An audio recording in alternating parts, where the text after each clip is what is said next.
My name is Sibylle Steiner. I am a trustee of the British German Association and also a solicitor at the firm of Irvin Mitchell. I've been given the honor of introducing our very eminent speakers to the webinar today about 75 years of the German Constitution. As speakers, we have Dr. Stefan Theil, who is Assistant Professor in Public Law and a Fellow and Director of Studies at Sidney Sussex College in Cambridge. His research interests are broadly in the field of public and constitutional law, as well as human rights and legal methodology. Then we are being joined by Professor Dr. Johannes Masing, who is a Professor of Constitutional Law at the University of Freiburg and has been a professor since 2007. He was appointed as a judge to the German Constitutional Court in April 2008, where he served until June 2020. The session will be chaired by Lord Mance, who was Deputy President of the Supreme Court. He sat from 1993 to 1999 as a commercial judge, was appointed to the Court of Appeal in 1999 and to the House of Lords in 2005. Where he spent 4 years as a law lord before becoming a justice of the Supreme Court on its formation in 2009 and its deputy president in 2017-2018. We will have a very interesting discussion about the German Constitution. But before we start, can I please be allowed to make a personal comment about German constitutional law, because German constitutional law is what got me into the law. When I started studying law, I wasn't entirely convinced whether that was the right thing for me, but the lecture on constitutional law by Professor Dieter Grimm made it very clear to me that I had chosen exactly the right topic and sector area, or whatever you want to call it, to work in. And although I now work in employment law and no longer constitutional law, but my love for constitutional law has remained ever since.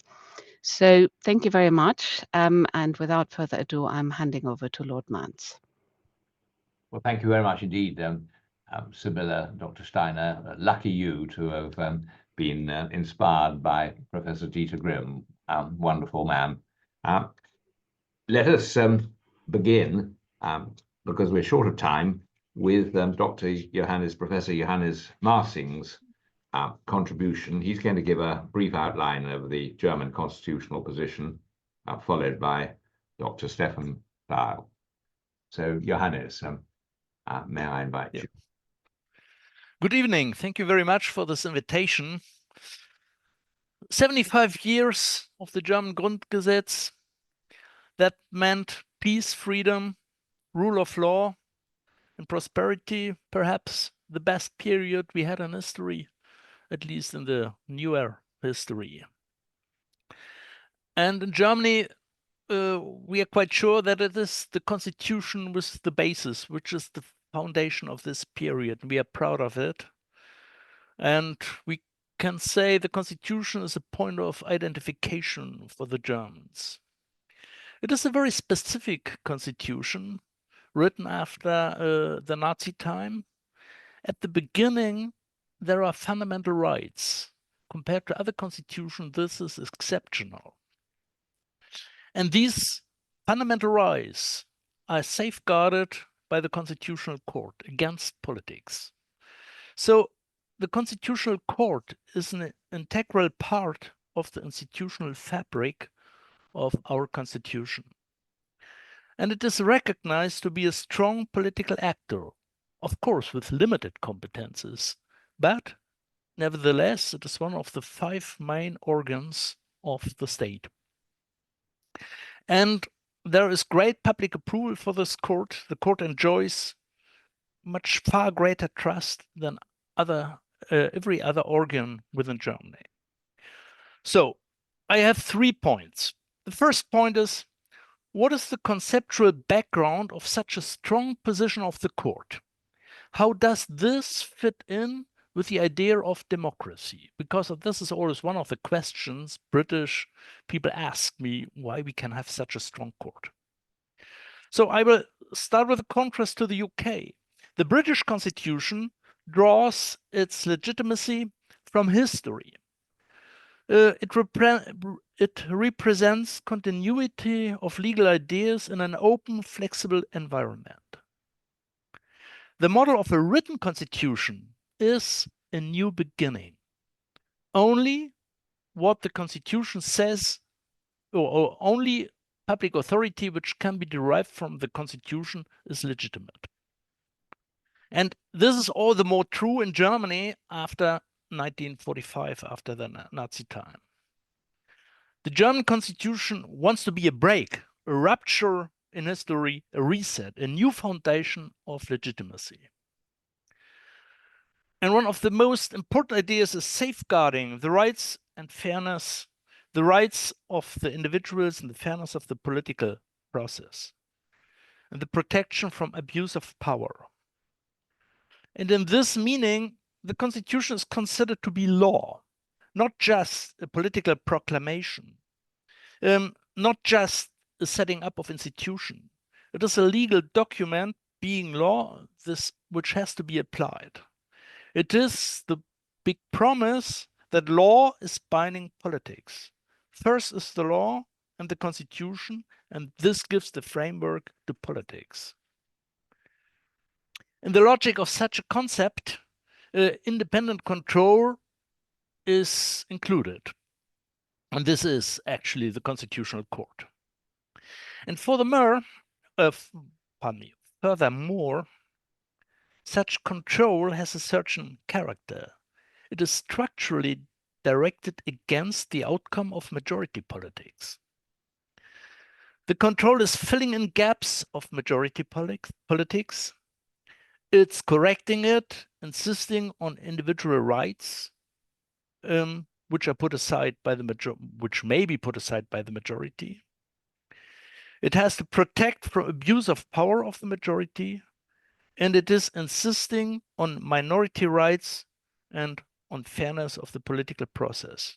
So at the first place, there is not a counter-majoritarian difficulty, there's rather a counter-majoritarian strength of the idea of such a court. You might summarize the idea of the court to curb the arrogance of power. This is not, in our understanding, that's not anti-democratic, because democracy cannot be reduced to majorities. But the majority politics have to be based on freedom, equality, and on rights. And after 1945, it was quite evident that sheer majority is not always the source of legitimacy, or the acclamation of Hitler in the Nazi time. So majority needs limits, rules, and control. Of course, this is a demanding concept, and there is control, but only control. It's not court activity which is requested, and this control has to be limited and balanced. But already my first point I want to stress, we are far from running politics with our court. There are sporadic interventions by the court. Just to give an example, in 2023, there have been 16 to 17 cases, and not all of them declared something unconstitutional. So there's not masses of decisions making policies. Many decide crucial questions, that is true, but normally the court gives back the cases to the court or to the legislator, that finally he takes the final decision how to deal with the problems. My second point. In my second point, I want to have a look at the decisions. What are they about? And what function do they have? What benefits do they have for the legal order? Well, I summarized to curb the arrogance of power. Some significant issues. For example, the court enforces minority rights in parliament. There is, for example, comprehensive case law on the rights of MPs to obtain substantial answers to parliamentary questions by the government. The court really examines in detail if the answer is satisfying or not. Or the court controls the rights, or not controls, ensures the rights of MPs which have been excluded from political groups, or here to preserve minorities. Or the minority's right to request evidence in parliamentary inquiry committees, which the majority don't want to hear. In the same vein, there is a strict control of electoral law to prevent the majority to privilege themselves. The court is insisting on a parliamentary resolution for any resolution, also for a parliamentary consent, for any deployment of the army. Why? To provoke public debate, including the minority and opposition. Now I come to the fundamental rights. An old case, but significant. The court hindered the federal government to establish a government-controlled broadcasting company. Or more general protection of individual freedom of expressions against public morals, against common political convictions, and even political extremists and fundamentalists have the right to spread information and above all to hold demonstrations, which are very often forbidden, and the court controls in detail by the panels if this prohibition is justified or not. And today also the other way around, the protection of personality rights. Further on, the protection of religious minorities against discriminations, against withholding privileges.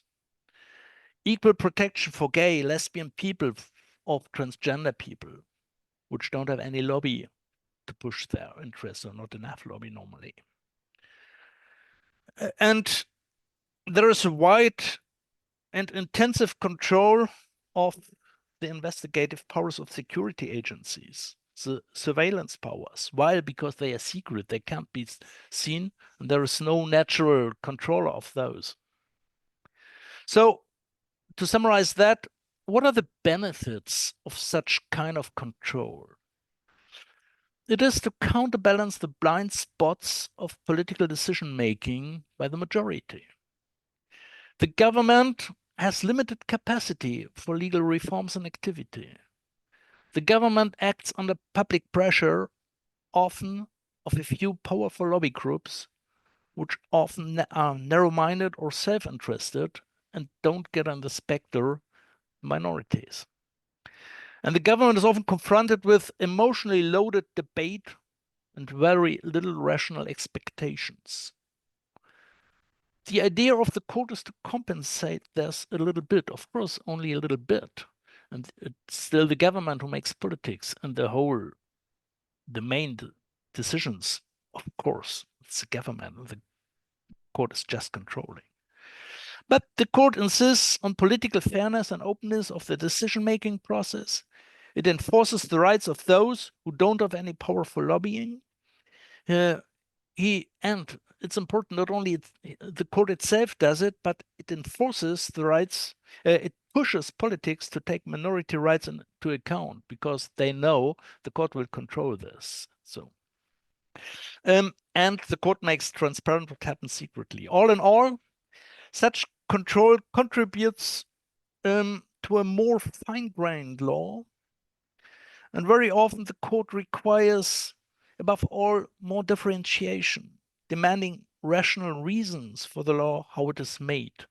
So at the end, very often the court says, well, in principle, that's okay what the government is doing, what the legislator is doing, or what the court are saying. But it has to take into account this situation too, and has to make a difference for that. So the law is getting more fine-grained. So I arrive at my third point. Some remarks now to the risks and the preconditions of such a system.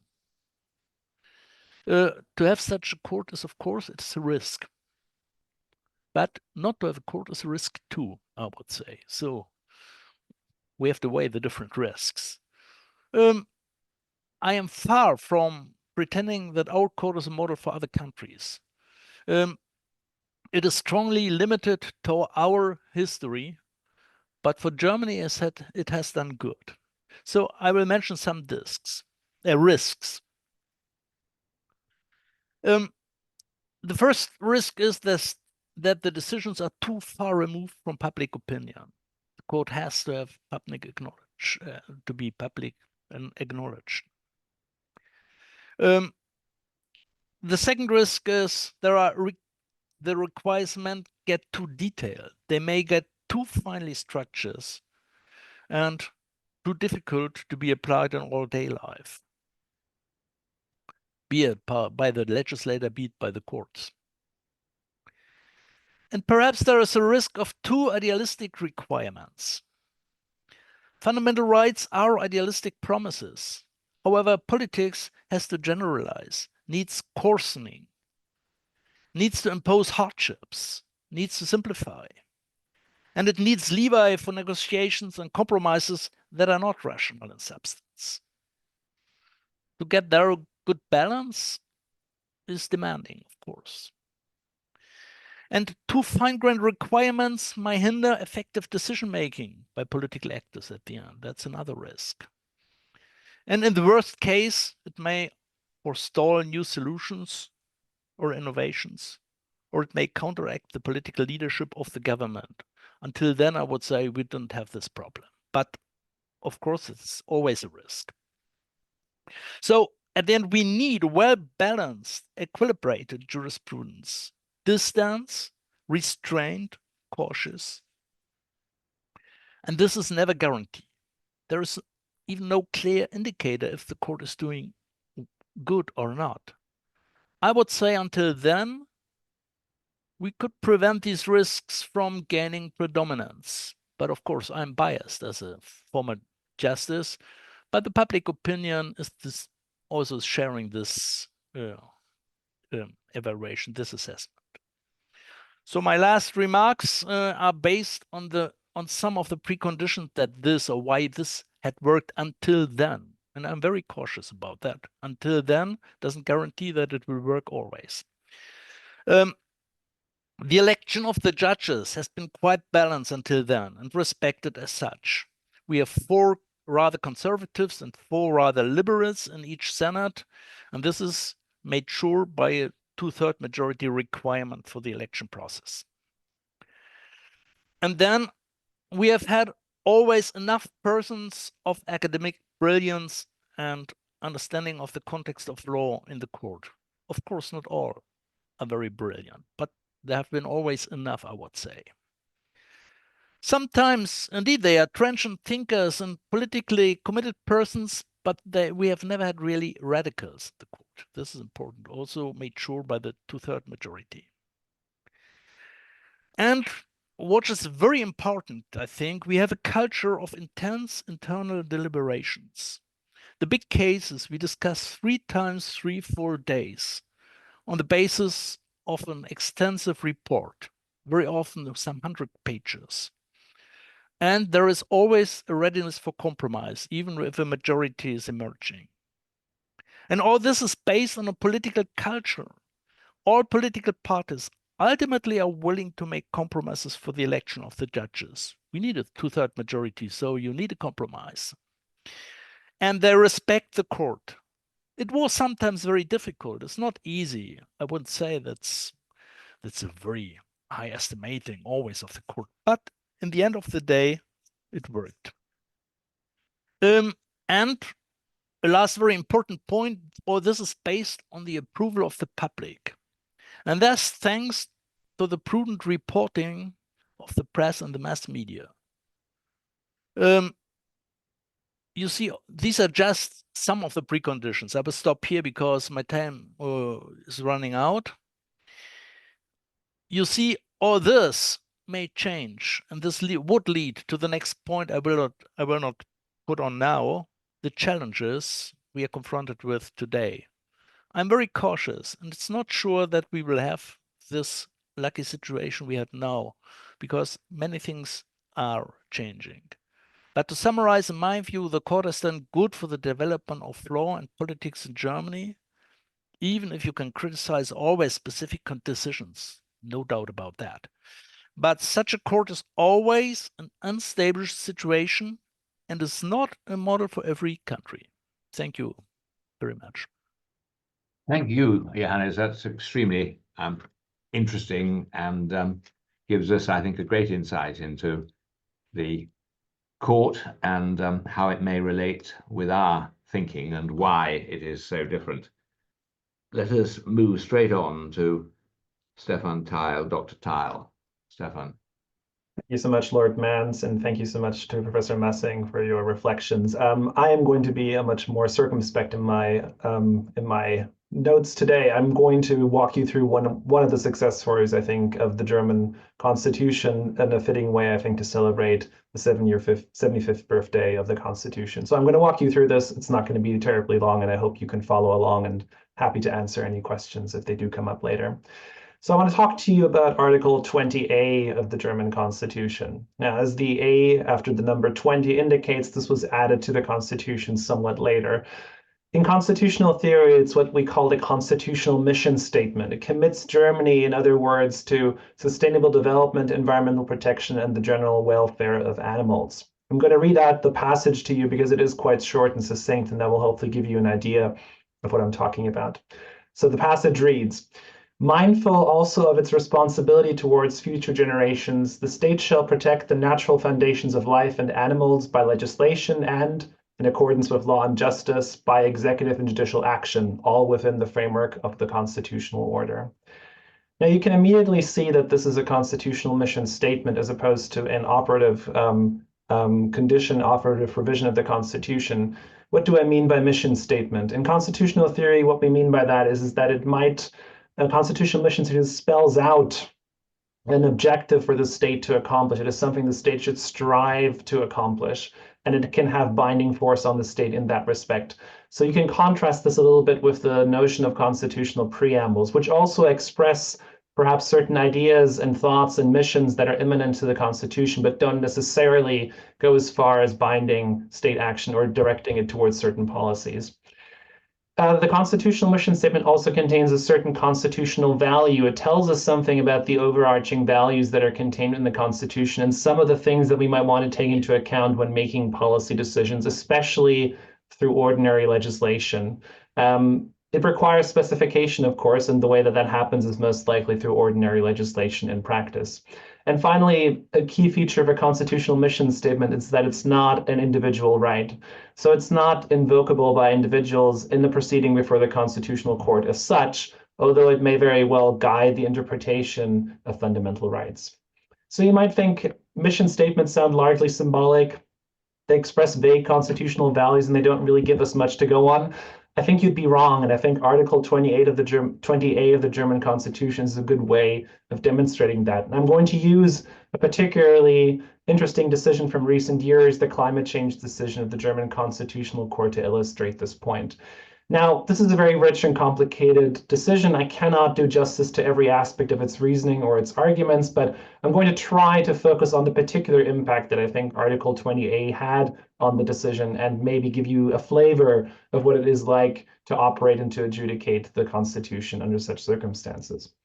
So as you might know, the case was largely revolving around the German Federal Climate Change Act. The applicants were alleging that there was a failure by the German state to introduce a sufficient legal framework to address the reduction of greenhouse gas emissions and to accomplish net zero by a particular point in time. The reductions that were envisioned by the Federal Climate Change Act were claimed to be insufficient in light of the carbon budget that Germany still had remaining. Now, the notion of a carbon budget hopefully makes sense, but just briefly, it indicates that if you want to achieve a carbon neutrality, net zero, by a certain given time in the future, then you only have a certain amount of carbon left that you can emit into the air in order to accomplish that goal, while still remaining within globally accepted increases in global temperature. So the Paris Climate Change Agreement, as you might know, specified the 1.5 degree to 2 degree radius as the objective. And if you want to make that happen, if you want to make Germany's contribution towards that goal happen, then you only have a certain amount of carbon left to emit into the atmosphere. That's the gist of the carbon budget. So the complainants were saying, the plans that you have in place right now are not ambitious enough. You are never going to be able to meet Germany's obligations under the Paris Agreement under these circumstances. Now, the complaints were ultimately partially successful. So the provisions that of the original act that governed the climate change targets, the annual emission reductions until 2030, were constitutional, were incompatible with fundamental rights only insofar as they lacked sufficient specification for the years after 2031. And that's interesting for our purposes because that is exactly the type of argument that wouldn't have been possible without Article 20A of the German Constitution being in place. Now, the German Constitutional Court held in that decision that Article 20A is not just a general provision that encourages the German government towards environmental protection, but it actually contains a very specific obligation to address climate change. There's a nice German word for it called the so-called Klimaschutzgebot. In other words, you have to do something in order to combat climate change. That is one of the implications of Article 20A of the German Constitution. That was specified a bit more. The German Constitutional Court said that the government needed to take measures to limit anthropocentric global warming, to take sufficient adaptation measures, and to cooperate internationally with others in order to achieve a significant reduction in greenhouse gas emissions and thereby protecting the climate. Now, interestingly enough, the German federal climate change law that was being challenged here was a codification of the German contributions towards the Paris Climate Change Agreement. So specifically specifying that goal that we talked about earlier, below 2 degrees global average warming, and ideally not more than 1.5. The German Federal Climate Change Act did this by envisioning a climate budget that was then separated into different areas, into different sectors broadly defined. So energy, industry, transportation, and constructions were those main sectors. And it also specified an overall reduction target that was supposed to be achieved by a certain date, always compared, obviously, to the levels of the 1990s. Now, the budget was based on, as I said, on the remaining carbon budget that Germany still had. So if Germany is really committed to meeting the Paris Climate Change Agreement, well, then it had a certain budget left and it needed to take certain measures in order to accomplish this. Now, this is where the court said that the measures ultimately only needed to not be evidently insufficient to accomplish this goal. Yeah, so as long as Germany was taking plausible measures, was doing things that were plausibly geared towards achieving this target, then they were usually going to be on the safe side. Now, you might think that's the case open and shut. The German government has large leeway. It can, as long as it takes measures that aren't evidently insufficient to achieving the goal and staying within the Paris range, that's it. Well, no, and this is where Article 20A of the German Constitution kicked in. Article 20A essentially elevated the legislative specification that we found in the German Federal Climate Change Act to the level of a constitutional mandate. So consequently, the interpretation of fundamental rights was now impacted not just by the general provision of climate change protection, but also by the specification that this had received through the German Federal Climate Change Act. That gave the court the argumentative firepower, the argumentative basis to say the reduction targets that you have specified for the world after 2030, the reduction targets that you're aiming for the years after 2030, they're insufficient. And they're insufficient because by the year 2030, under the reduction targets that you've specified, Germany will have used up the vast majority of its carbon budget, of the remaining carbon budget. And therefore, it will be forced, by the time we reach 2030, to take very extreme measures to counteract the effects of climate change and to reduce the amount of carbon emissions that Germany is emanating. And because they would be forced to take these very extreme measures, that can be understood as an anticipated violation of fundamental rights of the people that will be around in 2030 and have to bear the brunt of those measures. However, in a typical constitutional court two-step, on the one hand, yes, these reduction targets were insufficient, but the reduction targets for everything before then, to the years up to 2030, were deemed sufficient. And in any case, the only thing that individuals can challenge on the basis of the German Constitution are the overall reduction objectives, the overall reduction targets, not so much the specific distribution of reduction targets to individual sectors, never mind to individual entities. So I think that gives you a nice illustration. We start off with a fairly broad, a fairly broadly phrased German constitutional mission statement in Article 20A, and then it is actually turned in the hands of the German Constitutional Court into quite a robust, but ultimately still reasonably deferential standard for review of the German Constitution with respect to climate change policy. And I think that is one of the geniuses and one of the great innovations that this Constitution and the court has brought forward. And I think with that, Lord Mance, I'm going to leave it there and hand it over back to you. Thank you. Well, thank you both very much for those descriptions. Let me start with a general question. The two systems, your system in Germany and the one which we're familiar with in this country, are clearly very different indeed. The United Kingdom Supreme Court has, with a small c and in inverted commas, a constitutional role, but it is nothing like as dramatic as the one that you two have just described, which appears to be very intimately related to the way in which politics is carried on, whereas we see the Parliament and the carrying on of politics as essentially a governmental activity. Do we have anything in common? Can we learn from each other? Stefan, Johannes. Thank you.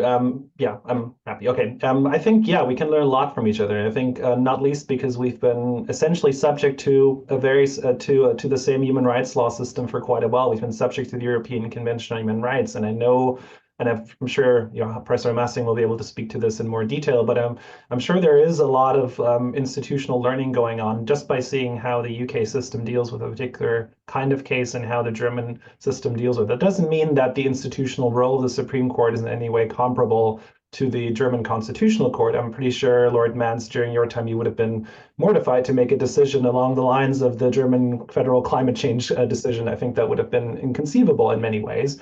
But I think that perhaps those big ticket differences blind us a bit to a lot of the subtleties that are actually very similar, and the way that the broad thrust of the direction of the state and the way it deals and treats people and respects people is actually very similar, even though we arrive at it through very different avenues ultimately.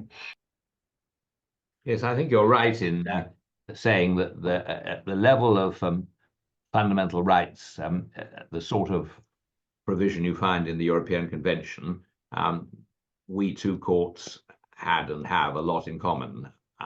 We certainly regarded it in the Supreme Court as part of our role to develop their meaning and application. Johannes, you got something to say on that?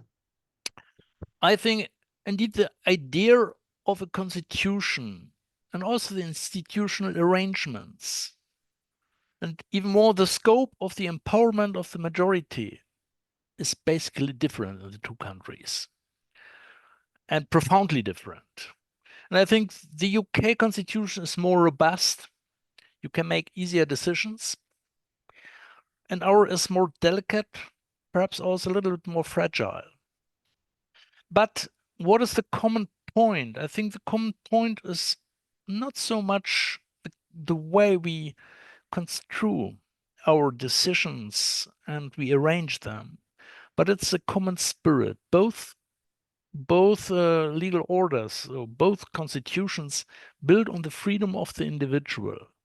And all this leeway you give to the government is to empower the government to assure the freedom of the individuals.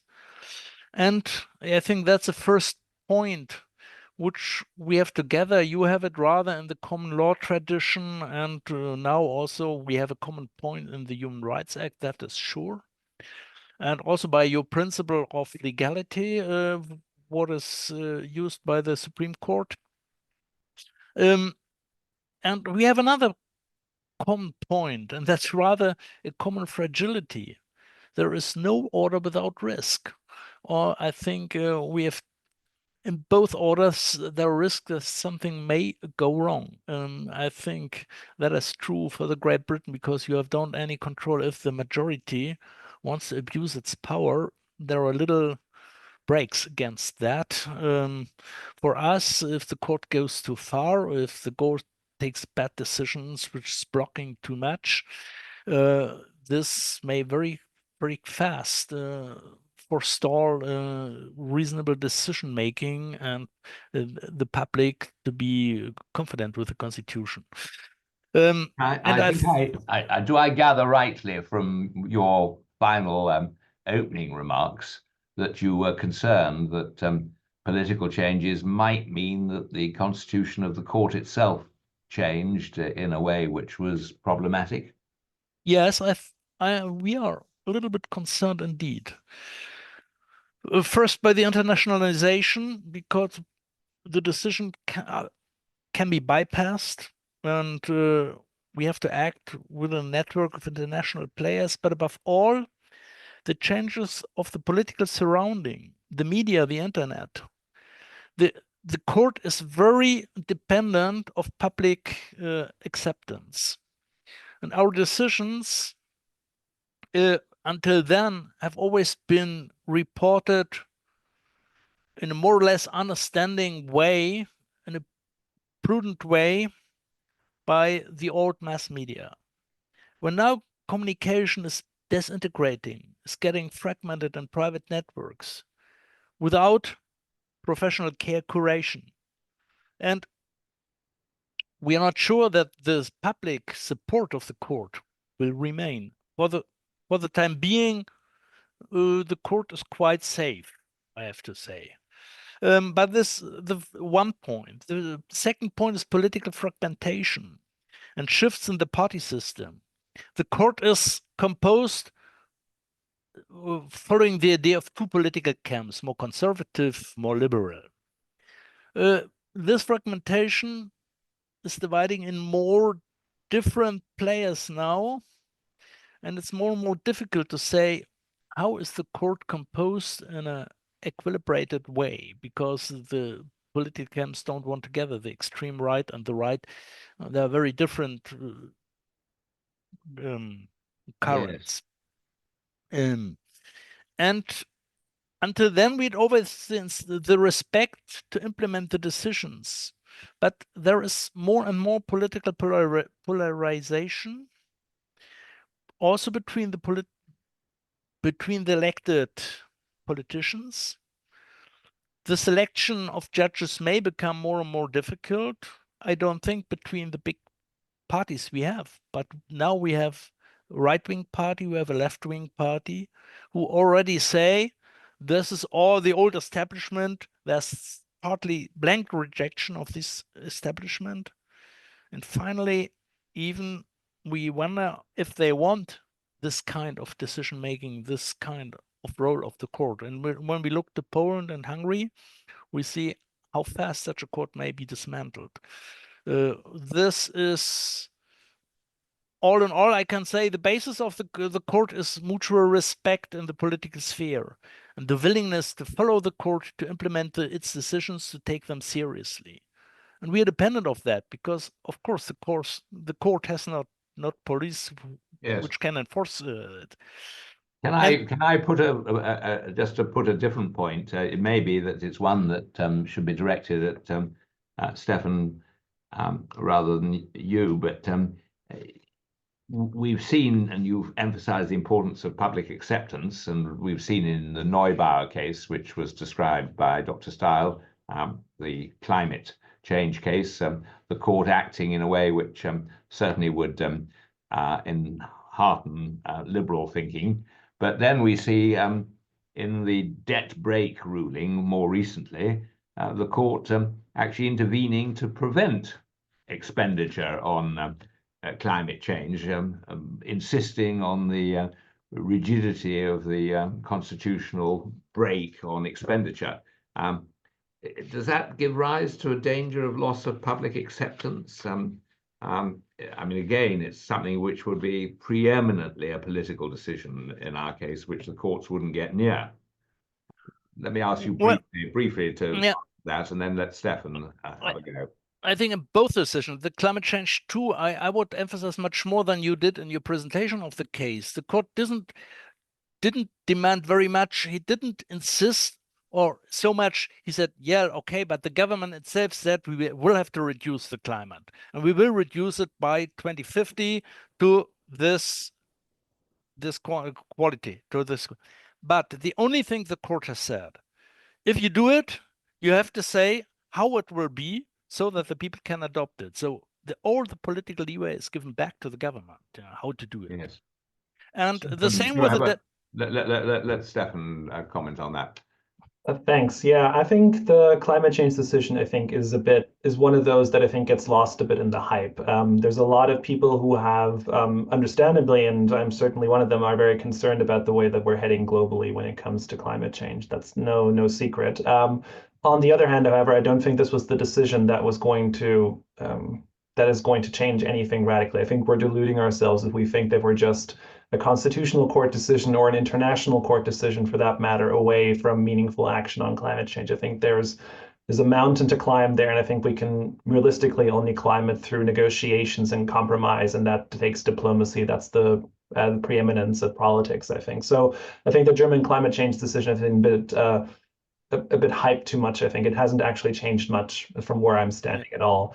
In terms of the debt ceiling, I think that is, I wish the court would take a bit of more, something out of a page out of the UK Supreme Court's book, I should say, and not interfere itself into these very high level resource allocation questions, because, I mean, in some ways it's the fault of German politicians for putting a debt brake into the constitution in the first place. I think that was supremely misguided, but I'm not comfortable with judges enforcing and restricting the way that an elected government can spend money. I think that's a really, really misguided way of thinking about it. Yeah. Well, the debt brake, it's difficult to defend it here because I'm not very convinced about this decision either.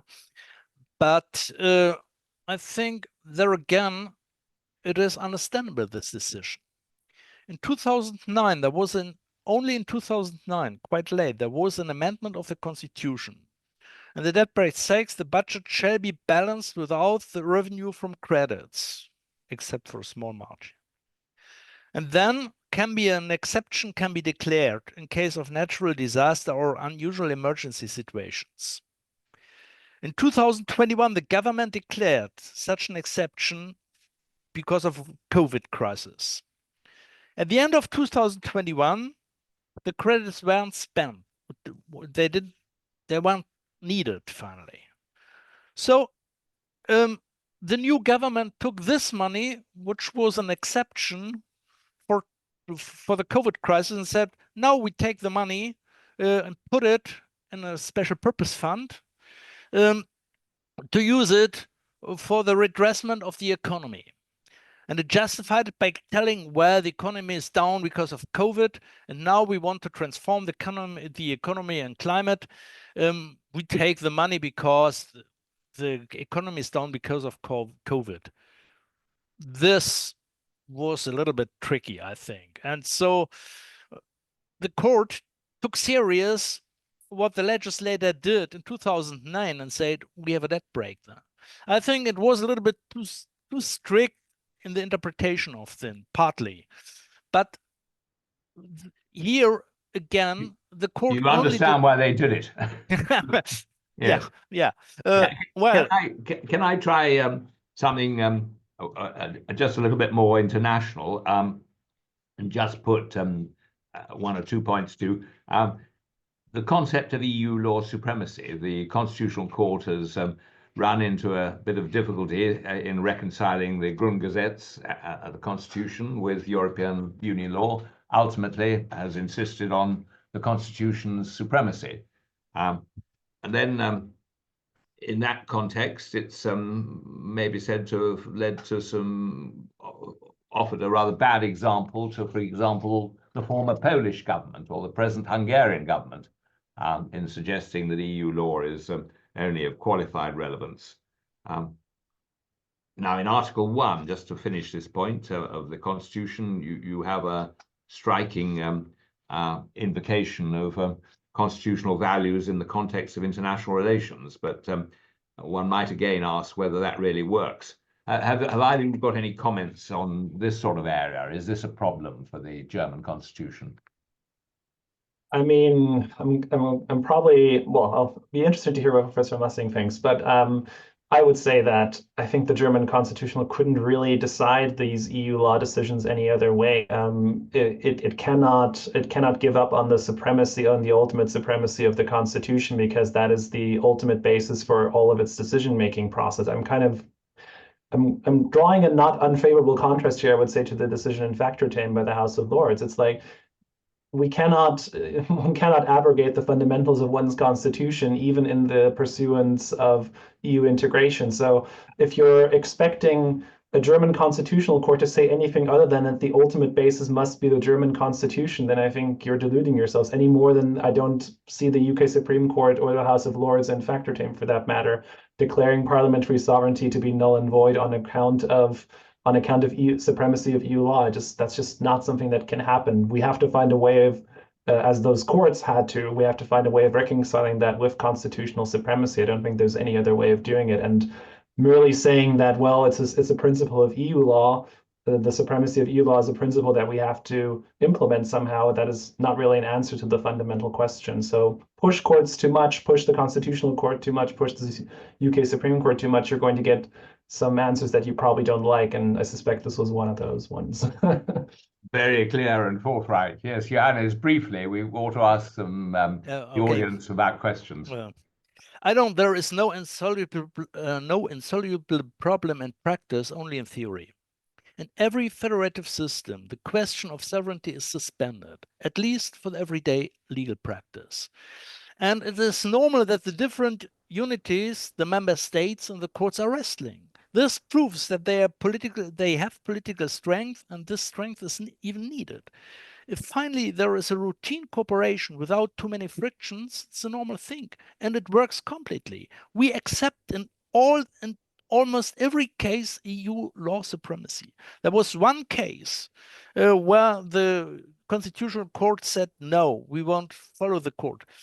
In my view, this was not necessary. It was a bad decision. It was above all a bad case, because the control of the central bank has not been controlled by no court in the world otherwise. So I think this was not a good case. But even there, it was not disloyal. They said this was ultra vires. They need a short justification of the bank. The bank made this justification. It was rather symbolic to show to the European Court, which indeed is far going very often, to say you can't do whatever you want. You have to accomplish your duties. Yeah. And this was very symbolic, and without the outcome was finally nothing. It doesn't hinder very much. I think my biggest concern indeed was some countries like Poland, which may be encouraged by that. But of course, you cannot be. I think at the end of the day, we all agree in the court. Our Senate was was not happy with this decision at all. But on the foundations, we share the same starting point. If there is some outrageous decision of the European Court of Justice, we cannot follow. And I think that's a normal thing in a federative system, which will be a rare exception. I hope so. And yes. Well, shall we turn to the audience and ask for any questions? I see. Yes. Okay. Right. Do the speakers consider that the measures in place for the approval of judges are sufficiently robust to ensure the continuing independence of the court in the light of a radically differently composed parliament? Well, I think that's a very good question. It has, in fact, been anticipated in large measure by our speakers. I don't know whether there's anything briefly they want to add, but I would encourage them to be very brief, because I think you've answered it. I think there's some concern about whether they're sufficiently robust, especially if you had different parties or a number of quite strong parties in the Bundestag. There's a big debate about that, actually. Because if the AfD, the right-wing party, or perhaps together with the left-wing party BSV, which is not much better, get more than a third, they can block the election of every judge. And we are about to change our constitution for that. You're about to change it to cater for that situation. Okay, we are about to say, well, in detail, it's complicated. It takes time to explain it. The 2/3 majority is in a simple law. You may change the law. Yes. So the majority can change the law. But if the Bundestag, but they don't want it because that is the basis of all. This is a high hurdle. So they will keep it. But if they are blocked, they have the possibility now, or they will amend the constitution in the way that then if the Bundestag has to elect the judge, but that is blocked, no 2/3 majority is found, then the right to elect the judge passes to the Federal Council, to the Bundesrat. And So you hope that in the Bundesrat you maintain an appropriate balance. I don't know how are you elected to the Bundesrat through the Länder. Half of the judges are elected by the Bundesrat, the other half by the Bundestag. And this is written in the constitution. And the constitution will be changed to allow to pass the election from one chamber to the other.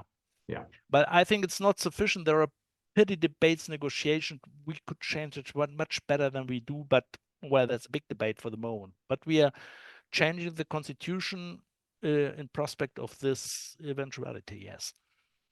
Right, we have a second question. Was the choice of little-known Karlsruhe as the location of the court an inspired one, or does this geographical distance from Berlin no longer matter? I wouldn't say it was little known. I think Karlsruhe, was quite famous, at least in the early Middle Ages. So I would contest that it was little known. But no, I think it doesn't really matter. I think Germany has a good history and a good tradition of kind of spreading important state institutions across the country, not just centralizing them all in one place. I think for historical reasons that was always the case in West Germany, and we continued that. So I think that's overall a good thing. I don't think the distance matters. I think it's possibly quite a good thing, actually. But I'll refer to Professor Masing on this one. Yes, I would also say it's even not. I wouldn't say it doesn't matter. It matters because this distance is a good thing. We, the judges, don't meet with all the politicians every day. We have to go to Berlin if we want to meet them.